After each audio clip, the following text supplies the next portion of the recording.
Hello, freaks, geeks, degenerates, and basement dwellers. Welcome to the Nerd Zone. I'm Scruffy, and this is Scruffy Tales.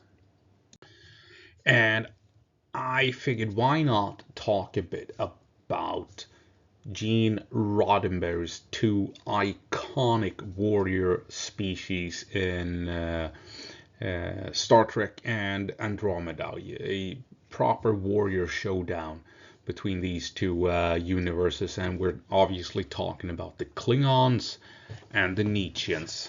So let's see what we can make out of this. And if we're gonna compare your average warrior, as it were, Klingon versus Nietzschean, I think it heavily leans in favor of the Nietzscheans. They are, as a rule, extremely intelligent, far stronger than humans. I think it's said that they're supposed to be 5 times stronger than a human, and that should make them stronger than a Klingon. So great physique, great physical capability, and they are as well highly intelligent, since they're bred to be superior, to be intelligent, to be physical specimens. So that suggests that they are highly tactical in the way they think. They're not driven by codes of honor to the same extent as Klingons. They don't need to push into hand-to-hand combat, and indeed they prefer firearms, even if they can use their bone blades in close combat. They prefer ranged fighting and tactics suited to ranged fighting. So all things combined, the Nietzscheans have a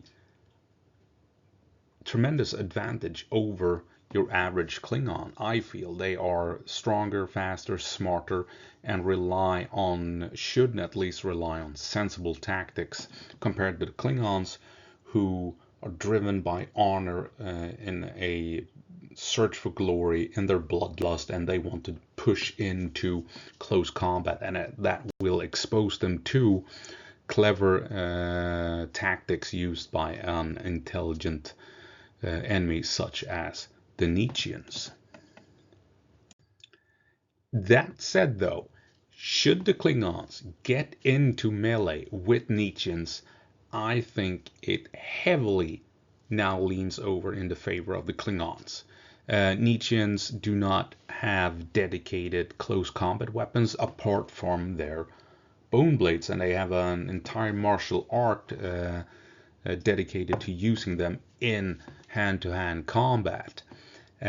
Of course, Nietzscheans do not wear armor. They like leather coats, they like vests, maybe some chainmail, but not proper armor. They're more tactically driven in a modern sense.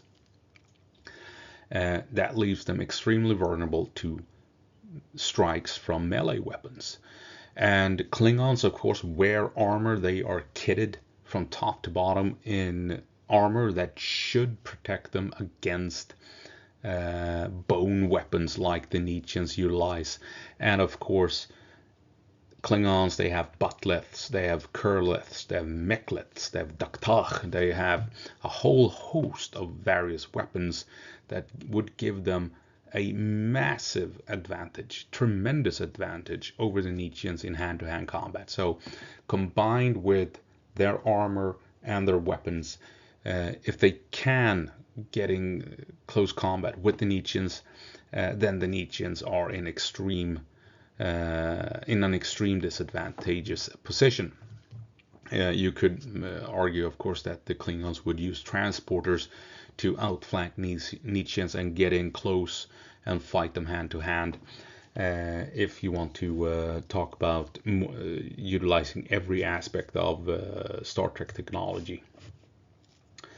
So the Nietzscheans, in order to win over Klingons, they need to be smart and clever, stay away from close combat, and make sure that they keep the Klingons at range, because once the Klingons do get within reach of the Nietzscheans, then momentum shifts and the Klingons will just hack away on the Nietzscheans. Even though the Nietzscheans are stronger. Some of them will probably be able to wrestle down Klingons, grab Klingon weapons, and start swinging them, but they're not trained with these weapons.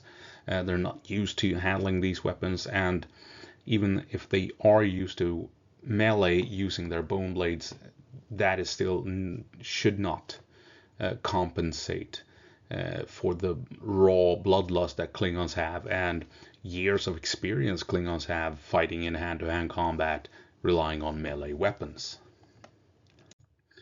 And talking leadership, it's difficult. Nietzscheans lean more towards a Romulan style of leadership, depending on pride.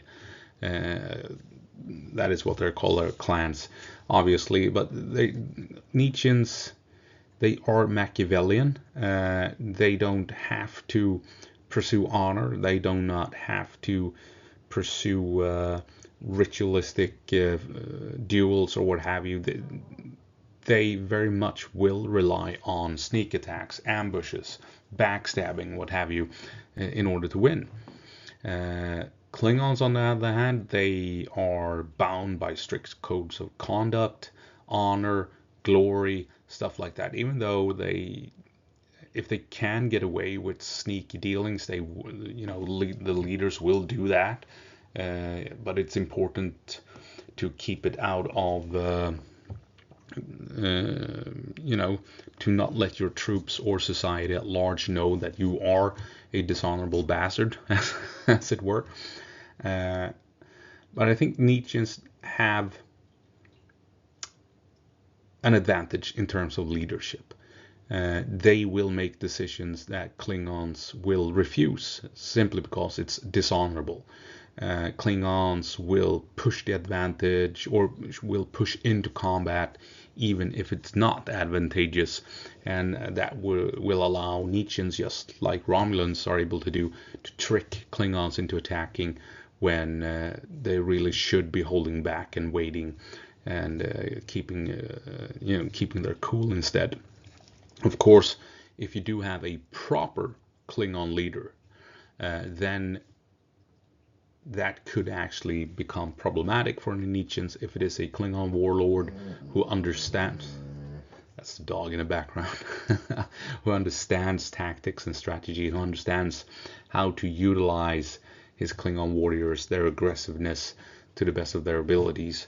Then he could aggressively pursue Nietzscheans, even if the Nietzscheans are trying to outsmart him, and push in and destroy Nietzscheans before a trap is ready to spring and stuff like that. So if the Klingons have a good enough commander, then they can push the advantage.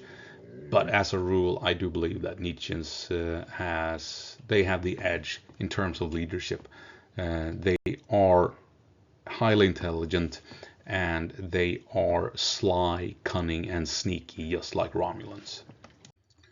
So we've basically taken a look at which of these two factions have the best soldiers, right? The best trained troops, the best tactics, the best specimens to recruit from, essentially. And also, who has the best warriors, I guess you could call it. Who will dominate when it gets up close and personal in hand-to-hand combat. So we kind of differentiate between soldiers and warriors in this case. Tactical cunning, making intelligent decisions, and also fierce capability in close combat. And towards the end there, we were discussing, like you just heard, the nature of the leadership within both factions. And so we have who has the best soldiers, who has the best warriors, who has the best leadership. And well, the outcome was pretty clear. Best soldiers, Nietzscheans, intelligent, physical specimens, extremely capable, should be making lots of good tactical decisions, should be able to operate in harsh conditions thanks to their physique and their stamina. And they also rely on ranged weapons, the Nietzscheans. They will have a massive advantage over Klingons who rely on melee weapons and pistols mainly. But then you have who has the best warriors, who will dominate when it gets up close and personal hand-to-hand combat, and that is, of course, the Klingons. They live and breathe for bloodshed, relying on butleths, curleths, mechleths, and what have you. And the Nietzscheans, they have their bone blades. They are extremely proficient with them, but they don't wear enough armor to fight in melee with Klingons, and the Klingons have a full host of deadly weapons that the Nietzscheans can't defend themselves against. If they try and parry using their bone blades a butleth that's coming in, the butleth is going to cut that arm straight off at the joint. So best warriors, Klingons, hands down. And then towards the end here, best leadership, Nietzscheans. Leaning heavily towards Romulan mindset, but they do have a touch of Klingon in them. Fierce, bold, aggressive, but they do rely on cunning primarily to overcome obstacles, to outsmart and overcome their enemy. So when it comes to leadership, Nietzscheans, I'd say that is a given, that the Nietzscheans have more competent leadership than the Klingons. But if the Klingons can find one of those rare specimens of extremely intelligent generals and warlords that do pop up now from time to time within Klingon society, then the Klingons are well and truly a force to be reckoned with. So that's that. Agree or disagree? Leave a comment down below. Other than that, I hope you found it interesting and that I will see you in the next one. Bye.